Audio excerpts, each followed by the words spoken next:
مدینہ کے شہر میں ایک بوڑھی اماں آنکھوں سے اندھی بے سہارا رہا کرتی تھی۔ جب اس بارے میں حضرت عمر رضی اللہ تعالی عنہ کو پتہ چلا تو وہ بوڑھی اماں کے گھر گئے۔ کہا، اماں میں عمر ہوں، خطاب کا بیٹا۔ اماں نے کہا، اچھا بتاؤ تم میرے گھر کیوں آئے ہو؟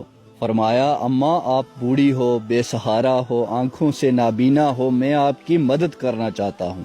اماں نے پوچھا، آپ میری کیا مدد کرنا چاہتے ہو؟ فرمایا، میں روزانہ آپ کے گھر آیا کروں گا، برتن دھو دیا کروں گا، جھاڑو لگا دیا کروں گا، پانی لا کے دے دیا کروں گا۔ اس بوڑھی اماں نے مسکرا کے جواب دیا، نہیں تم رہنے دو۔ حضرت عمر کہنے لگے، کیوں اماں، مجھے موقع دو، میں آپ کی مدد کرنا چاہتا ہوں۔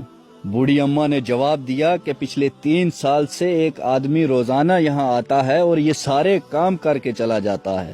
حضرت عمر کہنے لگے، آج کے بعد یہ سارے کام میں کروں گا، آپ اس آدمی کو آنے سے منع کر دو۔ تو اماں نے انکار کر دیا، کہا نہیں وہ بہتر ہے۔ حضرت عمر رضی اللہ تعالی عنہ پریشان ہو گئے اور کہا، وہ کیسے بہتر ہے؟ کیا فرق ہے اس میں اور مجھ میں؟ تو اماں نے کہا، بہت فرق ہے۔ تم آتے ہی کہتے ہو میں عمر خطاب کا بیٹا، اور وہ پچھلے 3 سال سے یہاں آتا ہے، میرے ہزاروں کام کر کے چلا جاتا ہے اور اپنا نام تک نہیں بتایا اس نے۔ حضرت عمر رضی اللہ تعالی عنہ پریشان ہو گئے اور سوچنے لگے، آخر کون ہے وہ آدمی؟ میرے دوستو، اگر آج ہم مسجد کے اندر 10 روپے بھی دیتے ہیں تو اعلان کرواتے ہیں سپیکر پہ کہ پوری دنیا کو پتا چلے کہ فلاں آدمی نے یہ پیسے دیے ہیں اور دنیا والوں کے سامنے میری بڑی عزت ہو جائے۔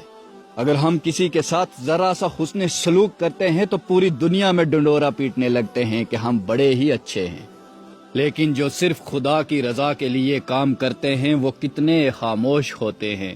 حضرت عمر رضی اللہ تعالی عنہ اس بوڑھی اماں کے گھر کے سامنے جھاڑیوں میں چھپ گئے اور دیکھنے لگے کہ آخر وہ آدمی کون ہے جو اس بوڑھی اماں کے گھر روز آتا ہے، آخر وہ کون ہے جو مجھ سے بھی بہتر ہے۔ پورا دن گزر گیا، کوئی دکھائی نہیں دیا۔ جب رات ہونے لگی تو دیکھا کہ حضرت ابو بکر صدیق رضی اللہ تعالی عنہ اپنا دروازہ کھولتے ہیں اور جوتے اتار کر بغل میں رکھ لیتے ہیں، دبے پاؤں اس بوڑھی اماں کے گھر پہنچتے ہیں، پورے گھر کی صفائی کرتے ہیں، برتن دھوتے ہیں، بوڑھی اماں کے لیے پانی لاتے ہیں۔ جب کام ختم ہو گیا تو واپس آنے لگے۔ حضرت عمر فرماتے ہیں کہ میں سامنے کھڑا ہو گیا۔ میں نے کہا، یا ابو بکر صدیق، تو کمال ہے، تو بے مثال ہے، تیری ہر ادا ہم سے بہت الگ اور بہت جدا ہے۔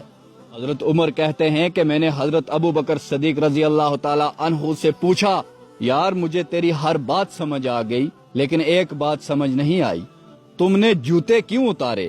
سبحان اللہ۔ حضرت ابو بکر صدیق کا جواب سنیے۔ کہا، عمر یہ کام میں اللہ کی رضا کے لیے کرتا ہوں اور میں نہیں چاہتا کہ میرے اور اللہ کے درمیان کسی اور کو اس بارے میں پتہ چلے۔ میں نہیں چاہتا کہ میرے جوتوں کی آواز سے کوئی جاگ جائے اور مجھے دیکھ لے۔ لیکن آج کے زمانے کا حال کچھ یوں ہے کہ ہم جمعے کی نماز پڑھنے جاتے ہیں تو سپیکر پہ مولانا صاحب اعلان کر رہے ہوتے ہیں، فلاں سیٹھ نے ہمیں یہ دیا، فلاں صاحب نے ہمیں یہ دیا۔ استغفر اللہ، اس میں مولانا صاحب کی کوئی غلطی نہیں ہوتی، اس سیٹھ نے بول کے رکھا ہوتا ہے، پیسے تو یہ میں مسجد کے چندے کے لیے دے رہا ہوں، لیکن مولانا صاحب میرا نام پورے شہر میں گونجنا چاہیے۔ میرے دوستو، اگر اللہ کی رضا کے لیے کچھ کرنا ہے تو اس طرح کرو کہ تمہارے اور اللہ کے بیچ کسی کو بھی پتہ نہ چلے۔ عزت دینے والا صرف اور صرف میرا خدا ہے، یہ دنیا والے لوگ نہیں جن کے سامنے ہم دکھاوا کر رہے ہوتے ہیں۔